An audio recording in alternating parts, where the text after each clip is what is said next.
Salut à tous, j'espère que vous êtes en forme. Bon, la dernière fois qu'on s'était vu, je vous avais dit que j'essayais le Fuji X-T3, je l'utilisais en parallèle avec un Canon InDX Mark II que j'avais depuis un petit moment et que j'étais vraiment impressionné par les capacités de ce petit boîtier. Voilà, maintenant ça fait quelques mois que je l'utilise et avant qu'on aille plus loin et que je rentre dans le détail de pourquoi j'aime bien ce boîtier, il faut savoir que j'ai totalement vendu tout mon matériel Canon et maintenant j'utilise uniquement Fujifilm. Donc dans cette vidéo, je vais vous expliquer pourquoi j'ai fait ce choix et puis qu'est-ce qui fait que j'aime autant cette marque.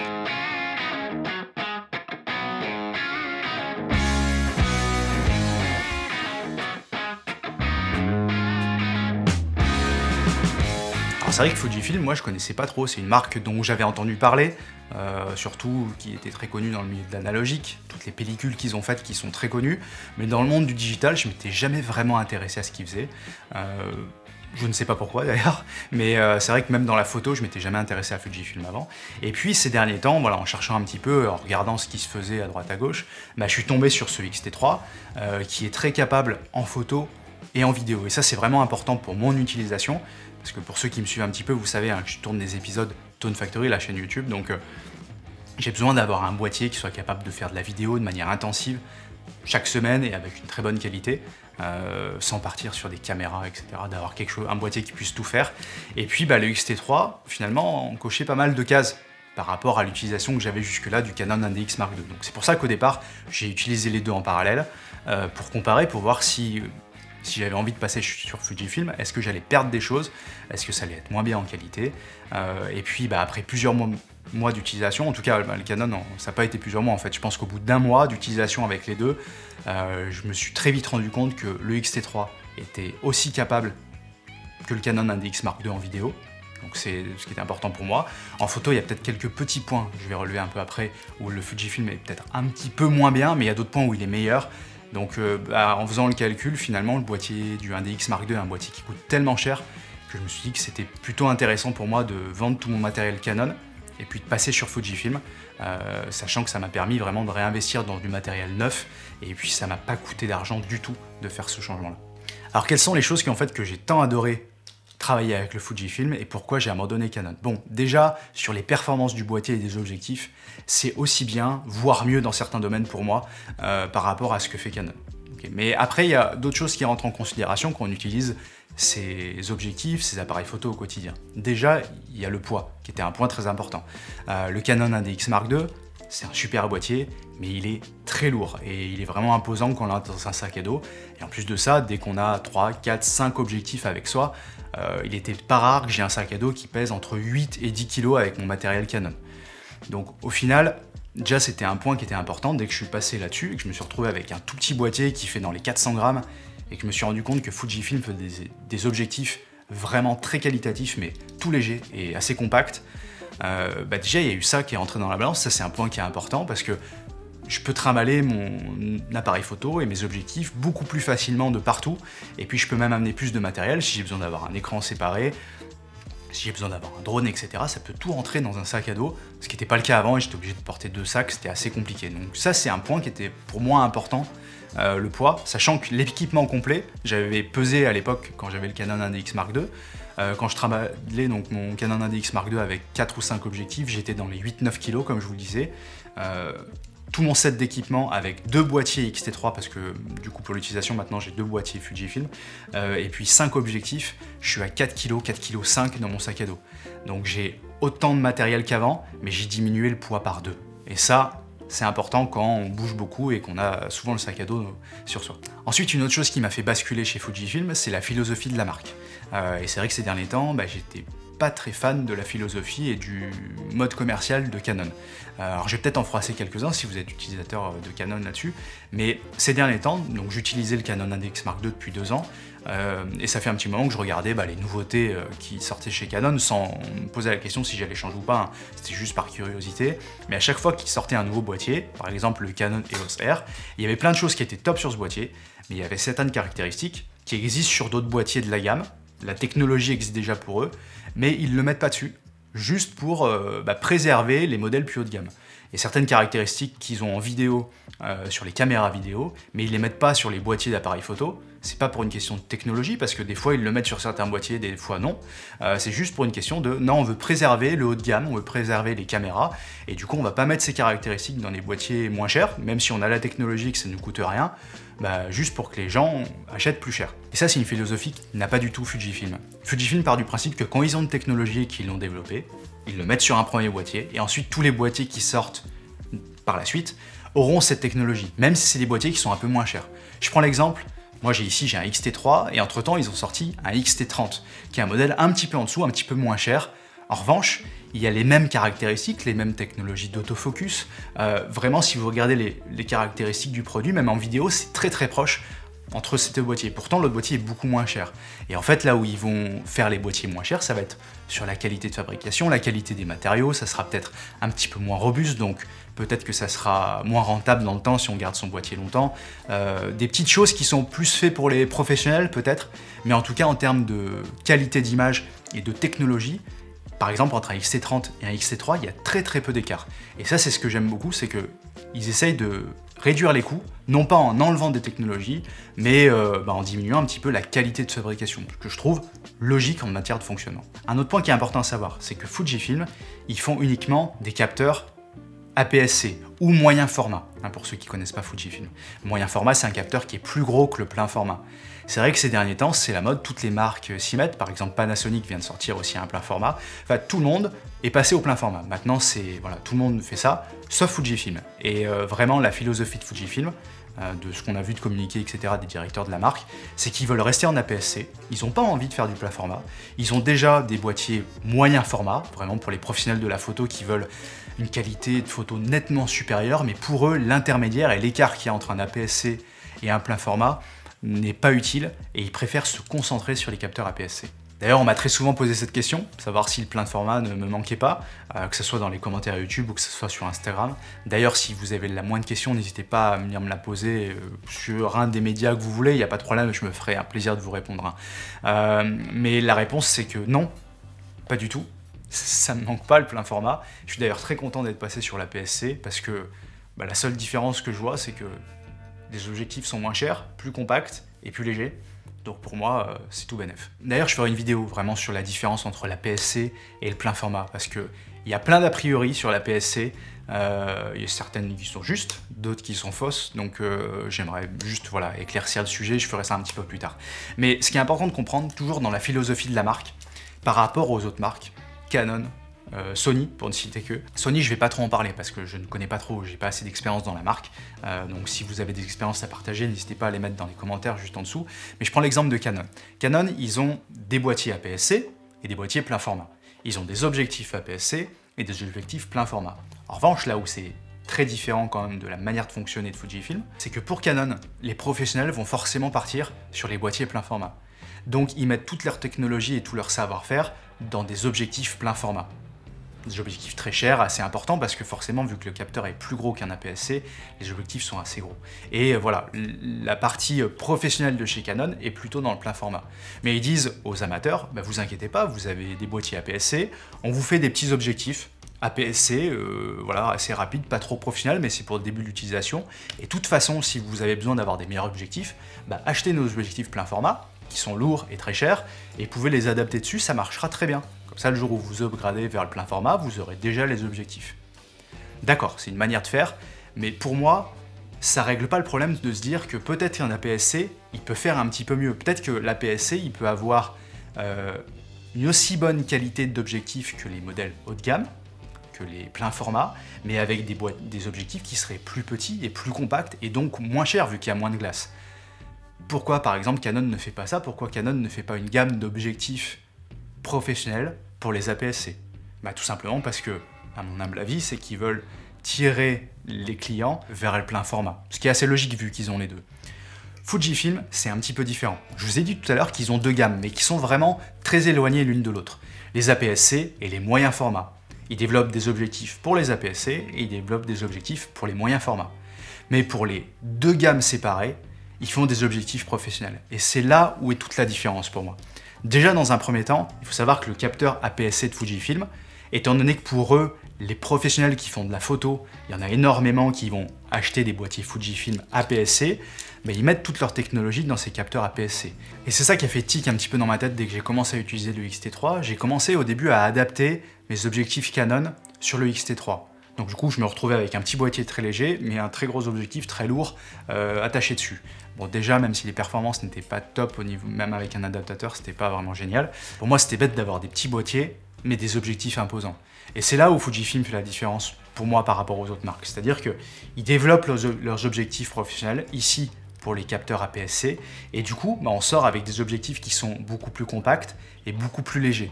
Et aussi forcément un peu moins cher que les objectifs Canon parce qu'il y a moins de glace, donc forcément il y a moins de matière et ça leur coûte moins cher à fabriquer. Et du coup ils développent des objectifs qui sont vraiment faits pour le capteur APS-C. Je rappelle, le capteur APS-C, ça a un crop factor, donc c'est un grossissement de 1,5 par rapport au plein format. Donc par exemple, si vous prenez un objectif de 50 mm sur un X-T3, ça fera une focale de 75 mm pour un plein format.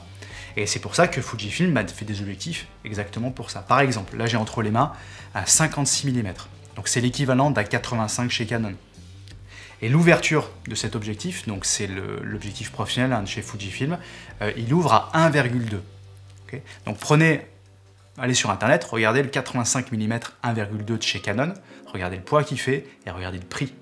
Et là, il y a une grosse différence entre les deux. Alors je sais, il y en a qui vont sauter dans la zone de commentaires pour me dire « Oui, mais un 1,2 sur un capteur APS-C, c'est pas comme un 1,2 sur un plein format. » Oui, il y a des petites choses qui diffèrent, on en parlera dans le détail dans la vidéo sur APS-C contre plein format.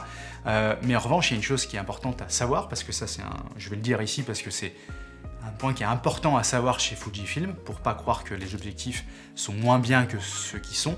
La seule chose qui change, quand je vais me mettre avec mon 56 mm 1.2 sur 1,2, sur l'ouverture de l'objectif, la seule chose qui va changer par rapport au 85 mm 1.2, c'est pas la quantité de lumière qui rentre sur le capteur, ce sera la même quantité de lumière. Un 1,2, c'est un 1,2 de partout en quantité de lumière, ça c'est normé.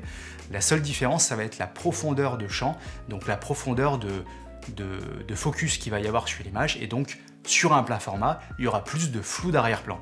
Mais c'est la seule chose qui diffère. Les capacités en basse lumière sont exactement les mêmes. Encore une fois, toutes les différences entre APS-C et plein format, j'en parlerai dans une prochaine vidéo, donc je ne vais pas rentrer dans le détail ici. Donc pour moi, le fait d'avoir des objectifs professionnels avec une qualité de fabrication qui est vraiment au top, la plupart des objectifs Fujifilm sont en métal. Donc vraiment, ça inspire confiance pour les utiliser au quotidien et puis que ça tienne la route sur la durée. Moi, j'utilise que des focales fixes, donc j'ai besoin d'avoir pas mal d'objectifs sur moi et le fait que ça soit léger, ça permet de les transporter partout. J'ai juste un seul zoom. D'ailleurs, je vais vous le montrer. Voilà, c'est celui-ci. C'est le seul zoom que j'ai. Tout le reste, donc, c'est des focales fixes. Ça, c'est l'objectif qui est livré avec le Fujifilm, le kit lens. Je sais pas le nom en français, peu importe. Mais c'est l'objectif qu'on a avec le kit quand on prend l'appareil photo plus l'objectif. Sachant que toutes les marques font ça. Mais il faut savoir que ce zoom, pour un kit lens, est vraiment, vraiment top. Déjà, il faut savoir, donc c'est un 18-55. En plein format, ça fait un 27-82. Voilà. Et donc, l'ouverture de cet objectif est intéressant parce qu'il ouvre à 2.8 et 4. C'est-à-dire quand vous êtes à 18 mm, il ouvre à 2.8 et quand vous êtes à 55 mm, il ouvre à 4. Ça, c'est assez intéressant parce que du coup, ça fait que quand vous avez juste le kit lens, vous avez un grand angle, c'est pas un très grand angle, mais plutôt un grand angle à 18 mm qui ouvre à 2.8. Donc ça fait rentrer pas mal de lumière. Du coup, si c'est une utilisation pour utiliser en vacances ou des photos de famille, etc., ça vous permet d'avoir un objectif qui soit assez capable quand même en basse lumière. Ça, je crois que ça existe nulle part dans une autre marque que le kit lens, ça ouvre à 2.8. Peut-être que je me trompe. Si je me trompe, dites-le moi dans les commentaires, n'hésitez pas. Mais la plupart des marques comme Canon ou Sony, les objectifs qui sont en kit lens ouvrent à 4. En général, c'est 4, 5,6 ou 3,5, 5,6. Là, ça ouvre déjà à 2,8 et maximum jusqu'à 4. Donc ce qui est vraiment, vraiment bien. Et puis le piqué de l'objectif est vraiment pas mauvais. Il y a une bonne qualité de fabrication. On a vraiment un bel objectif entre les mains. Et en plus, il est stabilisé. Donc ça, c'est pour ça que je l'utilise beaucoup, parce que ça me permet d'avoir un zoom qui à 18 mm ouvre à 2,8 et qui en plus est stabilisé. Et ça, c'est vraiment génial d'avoir un zoom aussi compact qui coûte pas grand chose parce que sur le kit lens ça doit coûter 200 ou 300 € de plus que le boîtier tout seul et d'avoir un objectif avec lequel on peut faire énormément de choses. Et puis pour parler brièvement des objectifs, je vais pas rentrer dans le détail parce que sinon la vidéo serait beaucoup trop longue. Je pense que je ferai une vidéo avec mes 3 objectifs préférés. Peut-être, ça pourrait être intéressant de faire ça. Mais je vous donne 2 exemples là, que j'ai entre les mains. Par exemple, il y a le 16 mm 1,4, donc c'est l'équivalent d'un 24 mm 1,4, fabriqué entièrement en métal. On sent que c'est un objectif qui est solide, mais en plus il est très léger. Donc celui-là, je l'adore. Un autre objectif que j'adore aussi, c'est par exemple ici le 35 mm f2. C'est l'équivalent d'un 50 mm sur du plein format. Déjà, regardez comme c'est compact. C'est fabriqué entièrement en métal, donc on sait que ça va durer dans le temps, c'est robuste, c'est ultra léger. Voilà, c'est quelques exemples d'objectifs qui existent chez Fujifilm. Je vais revenir sur le boîtier parce que je pense que c'est important de vous en parler. Tous les réglages, c'est des commandes. Des commandes qui sont réelles, on peut bien sûr régler sur l'écran tactile si on veut, mais c'est des commandes qui sont réelles. Donc on a les ISO, la vitesse d'obturation et l'ouverture de l'objectif. Et ça, le fait que ce soit des commandes qui sont réelles et qu'on peut bouger même quand l'appareil photo est éteint, ça m'a été très utile par exemple en mariage, avec 2 boîtiers sur moi, ça me permettait par exemple, j'étais en train de faire des photos avec un boîtier, j'étais réglé par exemple, je sais pas, à 200 ISO, à 500 vitesse d'obturation et fermé à f2. Si j'avais un petit temps mort, je pouvais déjà pré-régler mon 2e appareil photo en mettant exactement les mêmes réglages même s'il est éteint. Comme ça, si j'ai besoin de changer de boîtier pour avoir un autre objectif, il est déjà réglé à la luminosité de la scène. Et ça, c'est un point qui est génial pour moi parce que ça m'a permis d'être vraiment très efficace. Quand on passe d'un boîtier à l'autre, ça permet de s'adapter très facilement. Et puis enfin, il y a l'expérience générale d'utilisation, d'utiliser des vrais boutons pour les commandes. La plupart du temps, même lors des shootings photos, j'éteins l'écran ici. J'utilise juste le viewfinder qui est là. Et puis, je fais mes réglages directement comme ça. Et je trouve que ça donne une autre manière de photographier. On a l'impression d'avoir entre les mains un boîtier un petit peu vintage. On a l'impression vraiment de faire de la photographie. Et c'est difficile à expliquer, mais c'est comme s'il n'y avait pas de filtre entre l'appareil photo et vous. On ne se concentre pas sur un écran tactile, sur des réglages, etc. C'est tout sous la main, c'est très facile à utiliser. Et pour moi, c'est une philosophie d'utilisation du boîtier que j'apprécie beaucoup. Mais un autre exemple, vous avez un bouton dédié pour l'autofocus, savoir si vous voulez mettre en autofocus continu, si vous voulez mettre en manuel. Donc c'est juste une commande, on n'a pas besoin d'aller dans un sous-menu. En plus, certains objectifs ont une sorte de bague qu'on enclenche qui permet de passer directement en mode manuel en touchant rien d'autre sur le boîtier. Donc on est en plein shooting photo par exemple, et que rapidement l'autofocus peut-être perd un peu les pédales, ça arrive, l'autofocus c'est pas fiable à 100%, et on peut facilement basculer en mode manuel, donc ça c'est aussi très pratique. Alors volontairement dans cette vidéo je rentre pas dans les détails techniques, il y a plein de vidéos pour ça, vous avez aussi les fiches caractéristiques produits où vous avez toutes les infos qu'il vous faut. Si vous voulez voir la qualité de l'image, pour ceux qui connaissent Stone Factory, tous les épisodes depuis ces 2 ou 3 derniers mois ont été tournés sur un Fujifilm. Pour ceux qui ne connaissent pas, je vous mets un lien vers la chaîne juste en dessous, ça vous permettra de voir en termes de vidéo ce que donne le Fujifilm. Pour les photos, n'hésitez pas à aller sur Instagram, ça vous donnera un aperçu du rendu des images. Mais là, l'objectif, c'est vraiment de parler de l'expérience d'utiliser un Fujifilm et pourquoi on choisit une marque ou pas. Et c'est vraiment une question, comme je disais tout à l'heure, de philosophie. Le Fujifilm est vraiment porté sur l'expérience qu'on va avoir en utilisant. C'est pour ça qu'il y a toutes ces petites commandes qui paraissent pas grand chose et en fait quand on regarde une fiche technique elles y sont pas. Mais c'est ce qui fait que quand on utilise le boîtier on se sent à l'aise et ça nous inspire. Le matériel est là aussi pour inspirer, pour développer sa créativité. Et puis voilà, comme je l'ai dit tout à l'heure, le fait qu'il y ait comme pas de filtre, c'est difficile à expliquer, mais on a l'impression d'avoir quelque chose d'assez vintage et ça donne des idées. Voilà, il va être temps de terminer cette vidéo, mais la discussion continue. Si vous avez la moindre question, n'hésitez pas à venir dans les commentaires en dessous, je me ferai vraiment un plaisir de vous répondre. Et puis, n'oubliez pas que si vous êtes en train de choisir un appareil photo ou que vous hésitez à changer, souvent quand on essaye de choisir un boîtier, on regarde les caractéristiques des différentes marques et on fait une liste des caractéristiques. Et la plupart du temps, on va vers une marque qui, pour notre tarif, a le maximum de technologie. La plupart du temps, on fait le choix pour se dire en fait, j'ai peur d'avoir une technologie qui me manque. Essayez, quand vous faites votre choix, de vraiment regarder ce dont vous avez besoin, vous, dans votre utilisation, maintenant, et essayez de choisir votre appareil photo en conséquence. C'est pour ça que j'ai choisi le Fujifilm, parce que il cochait toutes les cases dont j'avais besoin, j'ai commencé à l'utiliser, j'ai vraiment adoré, et du coup, je suis parti sur ce boîtier. Même si Sony fait des boîtiers qui ont plus de technologie que le Fujifilm, c'est pas grave, parce que moi, j'en ai pas besoin.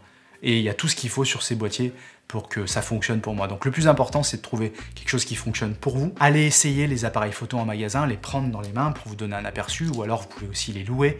Ça permet d'avoir une bonne idée de ce que ça donne.